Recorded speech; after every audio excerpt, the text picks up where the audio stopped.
Hi Helen, thanks for having me. It's great to be here to celebrate International Women's Day. So I set up Thrivve just over a year ago with the idea of designing a reusable water bottle that was good for you and good for the planet, with the idea of helping people overcome the struggles of being hydrated, keeping them on track and keeping them updated during the day. We care a lot about the environment at Thrivve, so we wanted to make sure with a tech product, most tech products are designed to break quite soon. So we wanted to change that model. We've designed our product to be long-lasting to help try and curb the flow of plastic and electronic waste into landfill in the oceans.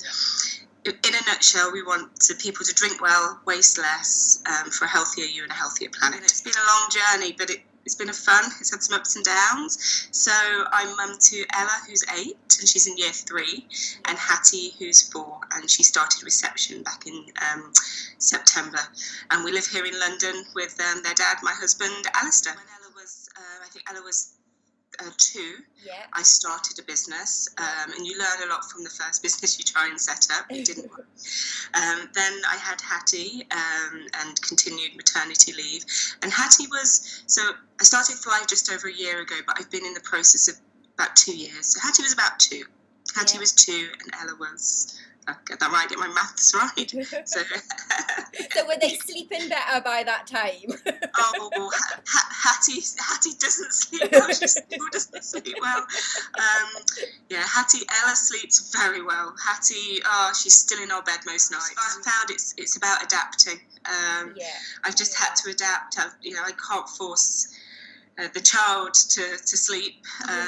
She won't stay in her own bed, so it's just a case of I've just adapted and found some just strategies to help me survive. When I think back, when it came time to go back to work and I decided starting my business was the right way, it was because I reflected back on my career, and I realised that the corporate world and the culture that I was working in before, it wasn't making me happy. I wasn't happy, and the thought of going back into that world actually gave me a bit of butterflies in my tummy. And the thought of being unhappy in my job, and then that worried me about bringing that unhappiness home. So there was a lot of thought that went into, do I go back to my previous life working in the corporate world, in marketing, or do I follow something that I really believe in and give this a go?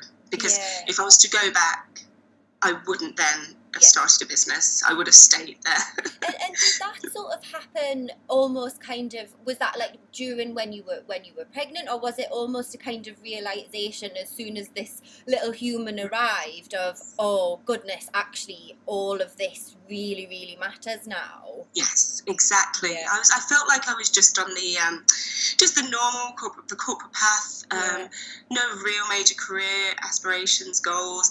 I knew I wanted to become a manager, climb the corporate ladder, but it was really, what was my purpose? It didn't feel like I actually had a purpose. So when Ella and Hattie arrived, it was when they arrived, it was like, wow, this is what purpose feels like. It feels like these 2 little human beings. I'm their role model. Absolutely. Okay, so for me, it was all about letting go. This idea of letting go, and this notion of what motherhood should be and a working mum should be. So I had to really start to think about, well, what's actually really important, and what am I doing just because I feel I should be doing this. So the idea of I've had to learn to let go of our often messy house. You can't see it right now, but it's quite messy. I've had to let go, and I've had to let go of the mounting of washing that sometimes is there, because it's just deciding on what's important. But what I will always make sure is that Ella and Hattie have a healthy meal every evening. So it's that idea of you can't do everything. It's impossible to do everything. So you have to learn to let some things go. It's about caring about some things more and caring about other things less. So I think for me that was quite pivotal. It was a gradual transition, but I do remember it was. I think I just remember feeling everything just felt quite stressful. And it was just like, well, just stop. Let's reflect on what's going on in here. And I kept saying, well, why do I feel like my house needs to be very tidy? This whole idea of the comparison as well within motherhood, you know, comparing to other mothers and what they're doing, going, they managed to keep on top of their house, so why? So it's that idea of, well, what is important to me? And it's sort of like, it was a gradual, but it sort of like hit me, sort of like, this is too much for the family, we can't manage this all, so what do we need to let go? Building a tech business is that we should be really conscious about tech, and we should be using it as a tool, and we shouldn't be letting the technology use us, and you pick and choose it and what you use it for. Not let it own you, as it were. Exactly, don't let it own you, yes. Definitely, and that'll be a good mantra for our little girls. One of the things I think I mentioned to somebody the other day is this idea of multitasking, getting your head around the fact that it doesn't exist. It's an absolute myth. Let's not try and do it. And as I was thinking about the questions that you might ask me last night, and I was thinking, oh yes, what could be the myths that we talk about? And I was making dinner for the girls, multitasking, and what happens is just like everything just gets done really badly. You just find that it's quite frustrating, and I ended up burning the dinner. It's just realizing again that you sort of like you can't do it all, and for me it's I don't know if you've heard the idea of monkey mind. It comes from, I think it's like Buddhist monks use it, but it comes from the world of meditation. I don't meditate. I think I sort of do meditate, but not in the sort of classical way of sitting there. And it's this idea of just stopping the monkeys, thinking about too many things that are going on in your mind, and just trying to focus on one thing at a time. And it is really, really hard, and it takes a lot of practice. So when I'm with it, when Ella comes over to talk to me, if I am working, I will say to her, let me just finish this. And I will park what I'm doing, and I will give her my undivided attention. So it's just the idea of just focusing on things, and also that matter, taking that time to just stop, pause, listen to one thing. And absolutely there's a couple of things that have helped me be a better entrepreneur and a businesswoman that I've learned from the children. And I think one of the things is, as you'll know, a 1-year-old, they every development stage is different, and they move through them so quickly, it's so hard to keep on top. And that continues until they're 8, like 4, 5, 6, 7, 8. So I think going through that as a mother, that helps you, that makes it easier for you to adapt. We're constantly adapting to the next stage, the next this, the next that with the children, and that has helped me a lot within the business. And it also helps you make decisions quicker, because you have to with the kids, you know, it's like, this is happening, we have to be quite quick to make a decision when it comes to the children. That idea as well that I've had to really, that they've helped me understand, is that sometimes good is enough, and we just, that idea of perfection, like let's not let it paralyze us, and that is easier said than done as well. Like sort of saying good is enough, you know, the kid, with them good is enough, you know, the children don't ever really expect perfection from us.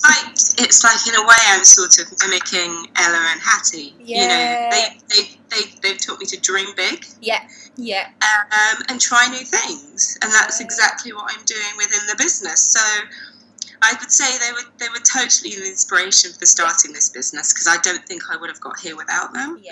It's quite difficult in general for women to start businesses, a startup, and a tech startup even harder. And when you do start a business, there's always that assumption that the woman will still look after and take responsibility of the children. So I still organise all the childcare. And I'm still pushing for him to get involved in organising the childcare. And there's still quite a lot of things that I still do, that there's no reason why he couldn't do them. That I think it's the case that you're both working, and it's impossible to go on a journey of like both parents working unless you are sharing the responsibilities. The support network is key within when you go back to work, and if you don't have that, then it just it's impossible. But you're right, I think it stems back from a long. I read somewhere a few days ago that when the Industrial Revolution started and children were sent to work, The children, yes. That solved the problem. That would solve the problem. Yeah. They were given to their fathers, so the father had full responsibility of the children from quite a young age. Off you go to earn the money. Yeah. But as soon as all those policies and those regulations came into place that children weren't allowed to go, that was it. Over to the mum now. So it's sort of like it's quite the history behind it all, and it's something that's not going to be fixed anytime soon. But I think we're moving as women. We're moving so much faster, aren't we? And everything else isn't keeping up. Absolutely, and also the kind of startup revolution and the fact that there are more entrepreneurs. The changes in the economy and how people work are just moving. So because the tech is moving so fast. So next we'll have our prototype finished within the next couple of weeks. So we will be testing and hopefully getting that into people's hands to give us some feedback. And then the idea is that we will be approaching manufacturers to help us produce the product with an idea to launch for pre-orders in June this year. So it's quite exciting. We've got a long way to go because we have a long list of what we want the product to do. We want it to be quite ethical, quite sustainable. And in terms of this type of product, it's never been done before. So we don't want it to end up to break after 5 months, 6 months, and end up in landfill. It's not been the easiest journey because a lot of people, they don't quite understand. So you want to make it repairable? We don't understand. It's like, well, this is why we want to make the product repairable. We want people to use it for as long as possible. We don't want a business model based around planned obsolescence? And like it having a shelf life of some kind. Exactly. And I think people are getting to peak stuff now. People aren't upgrading their mobile phones as much as what they used to. So I think people are trying to repair their products a lot more. It'd be great if people wanted to find out more, if they can go to the website. There's a sign-up page there to sign up for the newsletter. And when you sign up for the newsletter, you'll find a whole lot of information about us, our journey, but also about how we want to help people choose well. So choose well for themselves, for their own health and for the health of the planet. And there will also be discounts as well, early bird specials for when we launch. So we want people to love the product and to use it for as long as possible. International Women's Day is just inspiring. And I think it's the more women that get into the different industries, the better. And a good example for this is I've been researching a lot about computer learning and AI. And at the moment, it's quite heavily male dominated. And more women, so this is a plug, women, we need to get into that field because we want to make sure that there's no biases. And everything, machine learning, AI, it needs to be from a woman's perspective as well.